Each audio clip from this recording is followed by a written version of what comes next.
Breaking news! This just in. Our top stories tonight. Did this check bounce on a $2 million loan from Australian Matt Kirk? We'll find out later why this deal went down under. Also tonight, brawl at the Bellagio. Did Phil Ivey's bodyguard knock a player out of this cash game? Next up, Victor Blom on a $1.7 million upswing. Years of discipline and bankroll management finally paying off. Hall of Fame nominations are now open. Save your votes, guys. I'm only 28. And finally tonight, I'm giving away $30,000. Enter to win in the description below. All of this and more tonight on Doug Polk's news show about poker stuff happening now and also stuff from before. We're going to kick the show off today with a bang and talk about this $2 million lawsuit between Matt Kirk and Leon Tsoukernik. Leon from the Czech Republic. Now, the following story is alleged by these documents from Matt Kirk and his attorneys, so these do not represent the true facts necessarily. They are merely what Matt Kirk is stating, so have a grain of salt as we go through this. Apparently in a game at Aria Hotel Casino here in Las Vegas, Nevada, Matt Kirk and Leon were playing until the early hours in the morning. I have to kind of assume heads up just because of the amount of money that changed so quickly, but possibly multi-handed as well. Leon lost the money to Matt Kirk and then needed a loan to continue playing, which, that happens, especially in higher stakes games, probably in some of the games you've seen too. People just don't have the money on them and need money to continue playing. Now, in these situations, if you want to be a person that does not end up having debt, it is always okay to just say, no, you're done. You're not going to be the line of credit. But the thing is, sometimes those are good spots. That's a judgment you have to make as a poker player. Well, Matt Kirk then proceeded to loan Leon $500,000 twice and then $1 million 2 times. Some real casual gambling. Now, these loans happen over the course of 90 minutes. That is some serious high-stakes gambling. After the game, Leon then decided to pay Matt back only $1 million of the $3 million he owes. Again, allegedly, we don't know the exact details for sure. Now, the thing about Leon is there might be some other situations where he's done something similar. There was a story on PokerTube where he apparently was the person that did not pay 3 million euros back in another game. Again, not a confirmed story. I'm just going off of what this article says from PokerTube, where they say that Leon might have been the $3 million welcher in a game where he ran up a huge tab. The reason that he supposedly did not pay the money was because he felt the game was rigged or not fair, or there was cheating or collusion or any of these kinds of things, and then felt he didn't have to pay the money. I can tell you, if you start doing this with many people, though, you're going to earn yourself a very bad name in the poker community, because if you're going to play and your money isn't backed up by you actually financially putting the money up when you lose, well, people aren't going to take too kindly to that, and then you're going to have a negative stigma about when you're playing in these games. So we don't know for sure if Leon did or not, if he owes this money or not. And if he does owe the money, I have to imagine the guy's going to pay. He has a big casino over in Europe, King's Casino, and I'm sure his reputation is very important to him. Now, if there are a couple of stories, maybe we don't know for sure, and I'm definitely interested to see how this unfolds. But Matt Kirk has one of the best attorneys in the entire country, David Chesnoff, on top of the case. So it's safe to say it's going to have a reasonable case presented, and we're going to have to see what happens. Our next story tonight, there was a fist fight at wait, I'm getting some news. Apparently Gus Hansen is back playing both the highest stakes live and online.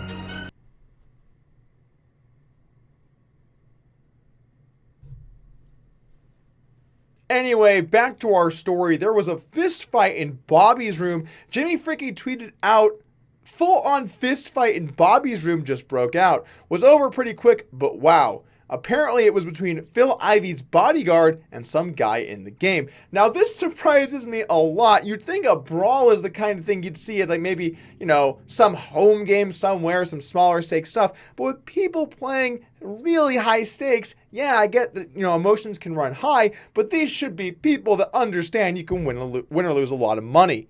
Oftentimes I found it to be kind of the opposite, of this sort of incident, where high stakes events end up being people that really keep their cool. They can take a bad beat, they lose a lot of money, that they can shake it off. Whereas in some of the smaller stakes games, I think some of the losses really get to people. Generally speaking, a lot of players are actually more rolled to play these nosebleed games than you might find in a 2-5 local game. Apparently there is a video of the event that went down. I found a post on 2plus2 from a poster named GazzyB123 who said someone just showed him a video. Some black guy squared up to a very, very big other black guy, and the big dude just throws him to the ground like a rag doll, and the other guy gets up and just sits back down. Okay, so maybe not exactly a fist fight, but still some pretty severe violence for a game that's normally played by people, I'm going to say, in their 50s and 60s. I hope we get to see this tape because it definitely will be pretty interesting to watch. This, unfortunately, brings us to our next story. Look, violence in poker is on the rise. I've always seen it in poker, I know it's existed, but now it's becoming all too real. In Vegas, I will backhand his fucking face. You understand what I'm saying, yeah? I didn't realize I was putting my life in danger out here trying to get you guys some laughs. Yeah, I've had a good conversation with my brother. He's been watching some of the videos, and I'm like really nervous about him reading any comments or seeing other videos and stuff like that, because if somebody comes after me, like, his first instinct is to break their bones in their face and rearrange their face. I'm getting personal threats. People are saying whatever it takes to try and get under my skin. They're telling me they're going to sue me, and I can't say any names, but it rhymes with Carol Fizzy. I want to keep doing this, but if these threats continue, if it just carries on, people telling me to not leave my house, people telling me that their brothers are going to come after me, I don't know if I can keep doing my job. Brother's like, let me smash him, I'll break his fucking face in. I'm afraid. But the thing is, they're trying to make you afraid. And as they do, you have to stand up for what's right. Because this bullying has to stop. In other news, Alec Torelli fires back with a statement made 3 weeks ago that he will be responding eventually. Next up, Isildur is back on a huge run. He's won over $1.7 million in the last 30 days or so, a casual little $1.4 million in June, and things are finally on the up and up.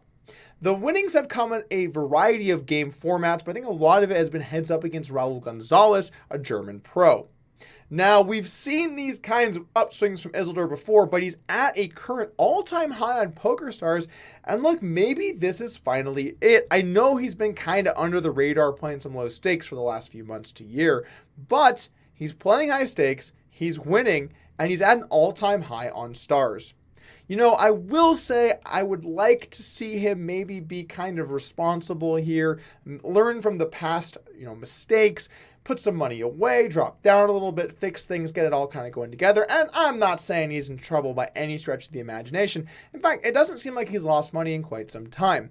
But you only get so many shots when you have these upswings. I remember thinking that Isildur probably would not have another one of these types of upswings because the amount of games that you can play is just so much lower now, and the competition is a lot tougher. So it remains to be seen what decisions he makes from here. It's always fun to rail. Honestly, whenever Isildur's on the upswing and you can pull up a little 200, 400, a little 1K, 2K, and he's just battling it out for tons of money, you're always kind of rooting for him, and the whole atmosphere is awesome. But the thing is, I also want to see Isildur do what's good for himself and make some responsible decisions. And finally tonight, I want to talk a little bit about the Poker Hall of Fame. Nominations are now open. You can submit who you would like to see in the Hall of Fame, and it's always a little bit of an interesting situation. Now, the thing is, you have to be over 40 years to be eligible to enter, and then specific people on a panel of judges will decide who gets to be into the Hall of Fame. A lot of people have been asking me, Doug, who do you think should be in the Poker Hall of Fame? And it's actually a pretty easy answer. Looks like it should be Ryan Hughes and James Obst. Seriously though, Phil Ivey turns 40 this year, and he is a stone cold lock to make it into the Hall of Fame. I mean, if Ivey's not getting in, who is? He is a slam dunk. So the question becomes who should get the second spot. Now, what tends to happen to people when they turn 40, if they don't make it into the Hall of Fame, it becomes a lot tougher to ever make it in. The reason is because there's only 2 spots, and so as you get older, there are new people that are eligible, so you kind of have to look for maybe a weak year where you might be able to make it into the Hall of Fame, or perhaps do something notable in the future that gives you that opportunity. There are some people that, turned 40, 41 the last year or two, like Alan Cunningham and Chris Moneymaker, that could be some reasonable choices. But the problem is there are a lot of people that are kind of backlogged and not in, and they might make some good candidates as well. People like David Chu, who have a lot of bracelets but are not in the Poker Hall of Fame. The question that I sort of want to pose to you guys is, should people that have scammed money be allowed into the Hall of Fame? Because we're also seeing some guys that have a few debts not getting into the Hall of Fame, even though they have some fairly impressive resumes. People like Ted Forrest or Mike Matusow, they're not getting in because of other things that they've done in their career. Now, personally, I think that if someone has cheated in poker, you're done. Never let someone that's cheated into the Hall of Fame. If you've cheated to win in poker, then you cannot be a candidate for the Hall of Fame. We can't glamorize people that have cheated to try and gain an edge in a game for money, or really in a game that wasn't for money. These people should not be looked up to. People that have stolen money, it's a bit closer, but I still feel like they shouldn't be allowed into the Hall of Fame. The problem with that is, where do you draw the line? If they didn't pay someone back a few K, that's probably fine, right? I would say so. They didn't pay someone back 20K? Getting a little closer. What about 100K? What if it's 62K? Where do we draw the line? And that's a really good question, because right now it's just the people that owe a lot of money very publicly that aren't getting in. There's also a bit of an argument that I don't really agree with, that some people say, well, they've been scammed by all these other people, so because they're owed these debts, they can't pay their other debts. Not really buying it. Just because someone owes you money doesn't mean you're not responsible to pay other players. This is one of the reasons why I'm glad I try to keep as few debts as possible. But should these people be allowed into the Hall of Fame? What are your guys' thoughts? Let me know in the comments below. There are also people that are notable, like probably most notably Isaiah Scheinberg, who started PokerStars, that without him, poker would not be what it is today. Why are people like him not in the Hall of Fame? Doesn't really make too much sense to me.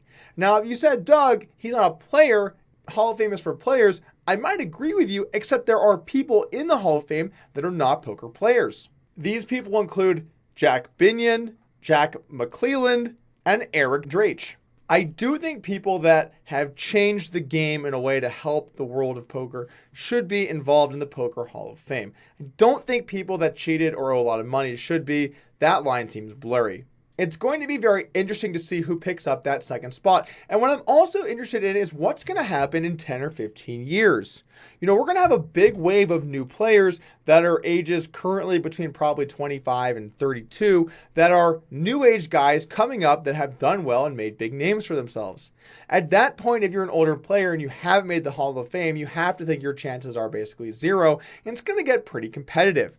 I think the next 5 years, there aren't too many people turning 40 that are big in the poker scene. I think Antonio Esfandiari is one of them, but there isn't really a generation there in the same way there is at the 32 to 25-year-old range. So it's going to get competitive. It'll be cool to see some of the people in my generation of players start to get there. My God, I'm going to turn 40 in 12 years. I'm not even going to be in the top 40. Well, first 40, I guess, anyway. 40 is the new 30. I do have one last thing to say, though. It is a small panel of people that end up deciding who enters the Hall of Fame. And if you're not on their good side, I have to imagine you don't have a very good chance. Thank you guys for joining me for the news today. Make sure to hit that subscribe button, and I'll see you guys soon.